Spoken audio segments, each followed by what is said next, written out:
of these guys, you know, they don't know what it's like to have a real girlfriend. They don't know what it's like to have a 3D girlfriend. So instead, they're gonna have a 3D girlfriend who they can, you know, walk around with. Like they dress them, they take care of them, they make sure they look pretty and cute, because, you know, they'll never know what it's like to truly have a real life girlfriend.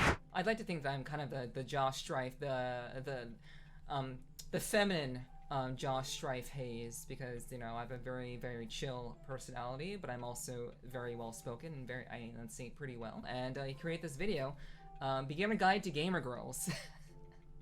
I mean, not that I need a guide, but I was very, very curious to see what Josh had to say about this particular topic and what he's essentially recommending. So yeah, this is only a 7-minute video, so this will be pretty short. But yeah, let's see what he has to say. I'm sure it'll be quite insightful. How do you pick up a gamer girl? Okay, I like to consider myself a bit of a gamer. You know, I've played Tetris, I've played Pong, I've input the cheat code to get all the money at The Sims. Let me explain how you pick up a gamer girl. First of all, it's very important to understand that girls, they don't play real games, do they? You know, girls play Sims. This is gonna be a satire. They play Nintendo. This is gonna be a satire. Okay. They play Dark Souls 2. Not games that we would consider games. You know, they play Global Thermonuclear Warfare. They play the SpongeBob game. They play The Simpsons Hit and Run, but only emulated, so you don't get all the sound. What? That's what they play. What? They play The Sims 2. They play. I mean, that's all girls do. Play sim, eat hot chip, and lie. That's the gamer girl. Look, have you ever actually seen a girl? Tell me right now. Have you ever actually seen a girl sitting there with a controller in her hand playing a game? No, you haven't.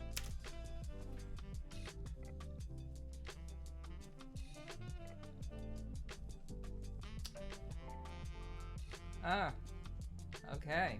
So, how true is that, chat?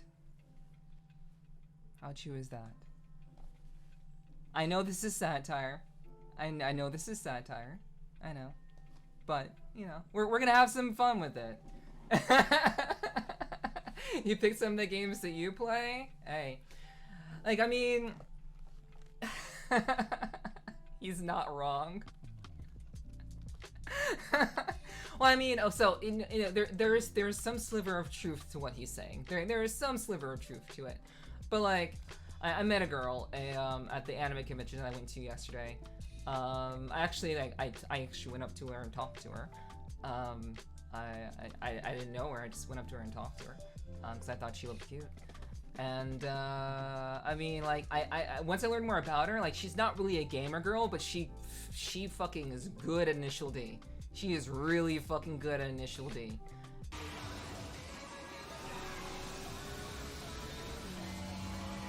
And that really impressed me. Initial D is a racing game. It's a very popular anime/manga, also arcade game in Japan.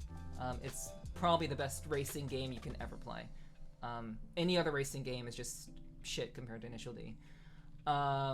Yeah, SpongeBob game? Hell no. I haven't even watched the SpongeBob episode. Is this the Krusty Krab? No! This is Patrick! I'm not a Krusty Krab. Patrick, that's the name of the restaurant. Huh? I hope you all don't leave. I certainly hope you all don't leave. I'd be very, very sad. I couldn't beat a SpongeBob game. Well, yeah, because I haven't watched the I was about to call it the anime. I haven't seen the cartoon. Of course I couldn't beat it. I haven't seen the cartoon. But yo, fear. You can't doubt me. You can't fucking doubt me, because like I come from a time where the SNES was a physical system, and I fucking played The Lion King. I played The Lion King. And if you know what The Lion King is on Super NES, you would know that I could play pretty much any platformer because The Lion King on Super NES and or Sega Genesis is probably one of the hardest platformers to ever exist. Probably along with Aladdin as well. But like, Lion King is a fucking hard-ass game. So it's possible. It's possible that I could beat the SpongeBob game, but I don't know. What am I doing modding this heretic? You haven't even watched a single SpongeBob episode. Holy hell. Yeah, I know. It's horrible. It's horrible. Yeah, I didn't even know there was a SpongeBob game. Fuck that shit. Yeah, Lion King was, yeah, see, Cal knows. Lion King was really, really hard. Red says, it's fine, your roommate hasn't either. He was forced to watch the Mandarin dub. Taking care of your little cousins, funny shit translated. Oh man, yeah, like, I think that'll be the worst torture, Ed. To be forced to watch SpongeBob with little children. I think that is the worst kind of hell, in my personal opinion. So I'm sorry you had to go through that, but at least it was in Mandarin, so I guess that added some flavor to it. I would suppose. Because it's popular. There's a time Nickelodeon was pumping pretty low budget games back in the early 2010s. Wow, where the heck was I? I don't know where I was during that time, but I'm glad that I dodged every single one of those SpongeBob games. Dodged every single one. It took only skill to do it. You've only seen pictures or videos where that is a situation that starts the whole scenario, and I guarantee if you look at the detail in that video, the controller isn't even turned on. The TV isn't turned on, it's not plugged in. Okay. So this is very, very funny actually that he says this, because like I've actually seen on Instagram, I've seen so many pictures of girls who have like massive collections of games, and they also have like sometimes they'll take a picture of like a game controller on their Instagram, and it's just like, but do you even game? Do you like actually like game? But you know, I think that's really interesting. Yeah, those Nickelodeon games are always in the clearance bin. I am not surprised. Waste of money. Absolute waste of money. But yeah, Josh does make a good point here. I've seen many pictures of just girls posting controllers and consoles and just stacks of games, but I'm like, do you ever play anything? Really? It's not even a video game console. It's an upside down air fryer. That's what it is. Okay, let me explain. Again, some of this is satire. We're just having fun. It depends on what we're just having fun the girl with is playing. I mean, what? No, they just use the vibration function. I mean, basically, what gamer girls love is they love having their knowledge tested on whatever they're playing, because that lets them prove that they're a real fan. I guarantee this works. So, like, if you see a girl playing Mario, you've got to walk over and say, "Oh, name all the Mario games." And you know what? They fucking love it. Because then they get to show you their true knowledge. And you are actually doing a service to gaming kind. Because if they turn around and go, "Oh, I don't actually know any Mario game," they immediately, legally, have to put the controller down and leave. It's like if you see anyone wearing a band t-shirt. You're allowed to walk up to them and go, "Oh, you like the band? Who was the third drummer? Who did the bassist date 3 years ago?" That's what you need to know. Are you a real fan? Are you serious about this game? So basically what it is, if you see a girl playing a game, walk over, ask them about the game. Walk over, ask them about all of that. If they're playing World of Warcraft, walk over, ask them if they are grinding for their boyfriend. Ask them if they're, gathering some supplies. Ask if they need any help. That's what it is. See? They love it. They absolutely love it. Hello, my girlfriend grinds for me. Don't know what they're doing. Josh, you're going to get cancelled.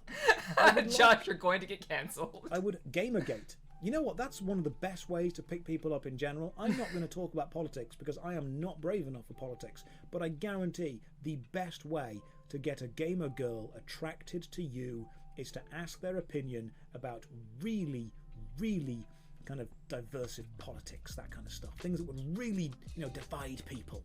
That's the best way to do it. It's the best way to start any kind of conversation. My girlfriend plays Elden Ring and I don't. How am I supposed to ask her questions about it? Okay, Raz, look. The next time you see your girlfriend playing Elden Ring, I need you to really, really look at the screen. Because if you look long enough, you will realise she's actually playing very heavily modded Nintendogs. No girl can play Elden Ring.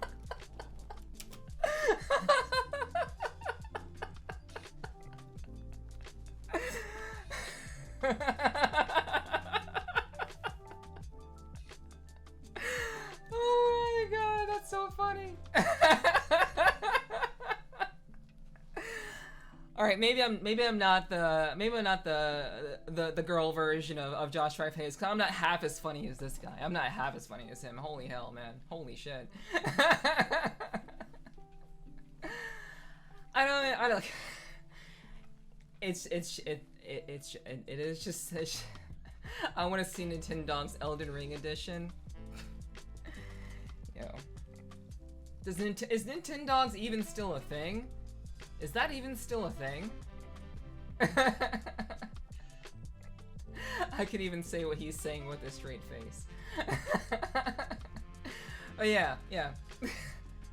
You know why Josh Sharpface can say that with straight face? Because all UK humor is like straight satire. He can say all of these things with a straight face because all UK humor is all demeaning shit. It's all demeaning, satirical, dark humor shit. Which is like that's in their culture, so that's why he can say all these things with a straight face without even like fucking like flinching a bit. Like, but like most people would not be able to. But yeah. I mean, and Josh is the realist. He's the realist. Physically impossible. Only Nintendogs. That's all they can do. And The Sims. That's what it is. If Josh ever gets cancelled, I'll make 100,000 Twitch accounts. Sometimes they'll play Pokemon. Sometimes they'll play Pokemon. That's what it is. It's basically Sims with combat. Yeah, pretty much. Pretty much. Where is Billy when you need her? I'd assume she's playing Nintendogs. That's what I would assume. Sometimes you'll find a girl playing the Mary Kate and Ashley dress-up game. Sometimes Barbie Race and Ride.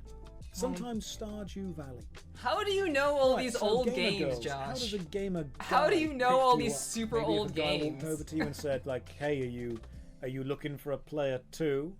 And you'll look back and go, "I'm playing Dark Souls. It's one player." Don't even offer any explanation. Are you looking for a player too? I'm playing World of Warcraft. There are millions of people online over the week. So no, not really. Just use Raid Finder. Just use Group Finder. I don't need you. In fact, if anything, if you started playing the game, it would take you weeks to get up to where I am to be useful in any way. You know what I think is really annoying is I think it's limiting that girls can only play healers. It's a shame. I mean, obviously the guys play the tanks and the damage dealers because they are the difficult roles, and we have to play them.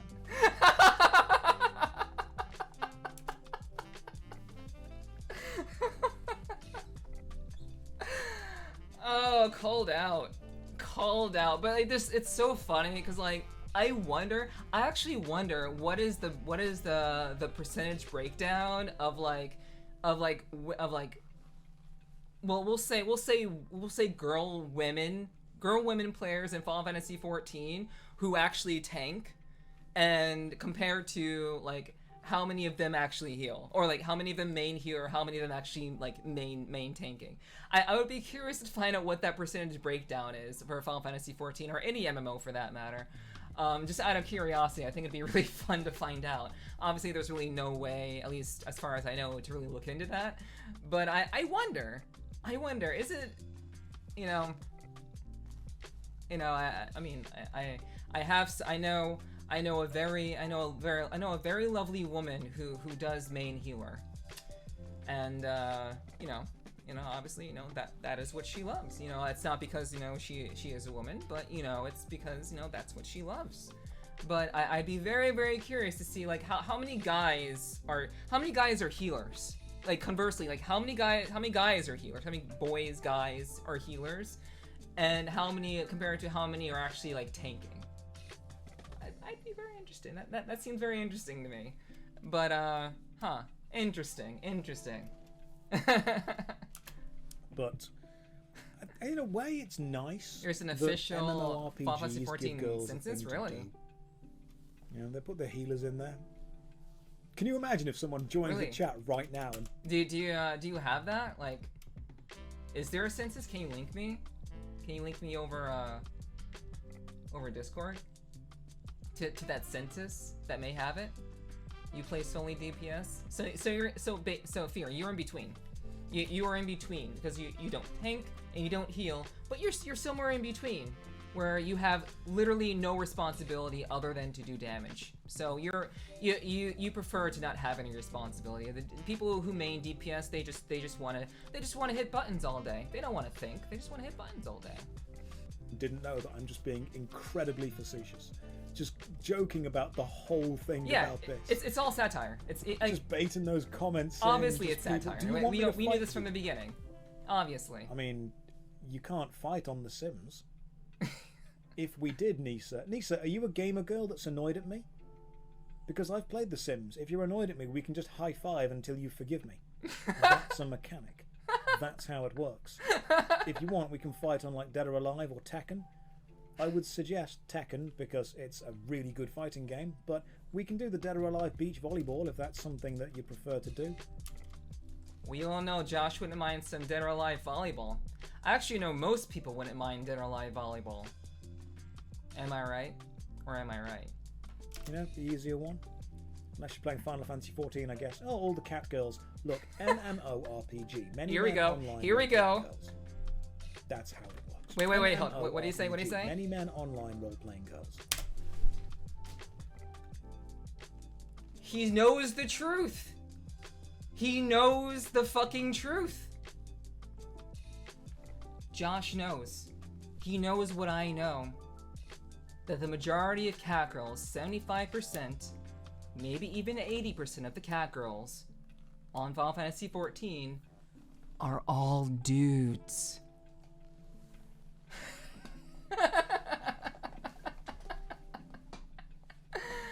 Oh, man.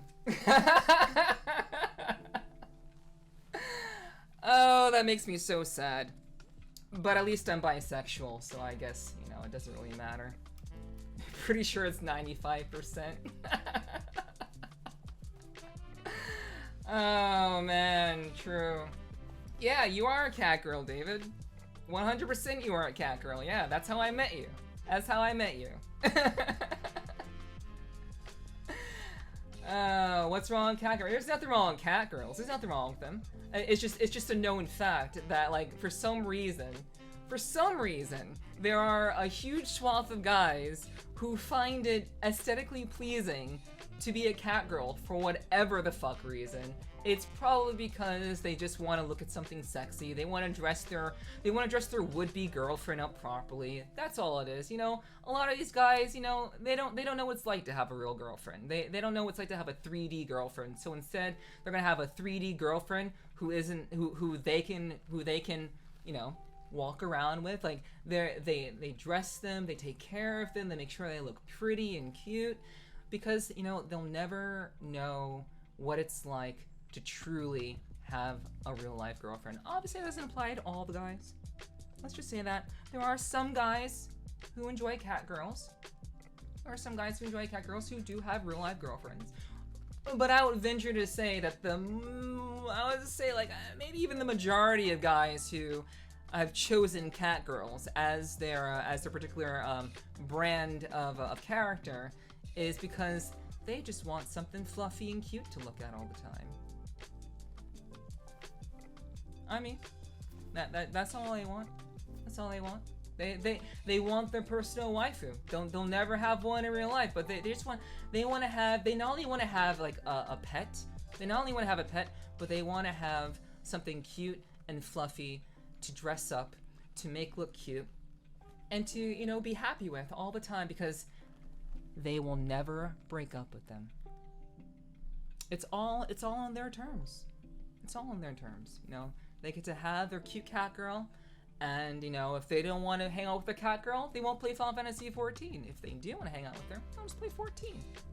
It's a win-win situation. Two-way street. The best two-way street you could ever fucking have. Oh yeah, David, yeah, I know for sure. I know for sure. Yeah. And there's totally nothing wrong with that. I'm being serious, but I'm also saying it with the understanding that, you know, it's people's preference. I don't actually care about it. I just think it's really interesting and sometimes pretty damn funny. So if you chose a cat girl, you'd not be part of the majority. Oh no. Basically, Stakey, if you chose a cat girl to play as, you would be part of the majority. You would be part of the problem. You'd be part of the problem of so many dudes getting catfished unintentionally by all of these guys who just want to have a cute cat girl to look at. But all these dudes who just want a cute girlfriend walk up to so many of these cat girls thinking, oh wow, she looks really nice. You know, maybe we can like talk or whatever. And these guys get wrapped up into this nonsense of like these guys who just genuinely they just want to have a real connection with someone, because, you know, cat girl equals gamer girl, you know? Don't mess with the cat girls. Mess with the dragon girls. The dragon girls, the Aura females are far more likely to be actual girls than the cat girls. Far more likely, and I say that as an Aura myself. They're far more likely. Oh, even more so likely, the fucking Hears. Maybe even here. I think, you know, I was gonna say, what are they called? Well, I forgot the fucking, the burly versions. The burly versions of the humans, I forgot. Femros, yeah, Femros. They're like, they have got to be like probably, I would say that if you run into a Femro, it's probably a girl. It's probably a girl. And like Hearers, like female Hearers are most, I would say even more so. Maybe around the same as like Aura. If you run into a female here, it's probably not actually a girl. But, you know, cat girls are super cute. Everyone wants their cute pet. They want their cute cat girl. They want their cute meow meow. But, you know, cat girls are adorable. They're nice to pet. They're nice to cuddle with. You wanna cuddle with a nice cat girl? It's probably a dude role playing. Just remember that. That's how it works. Thank you, Josh, for that very funny satire. That was good.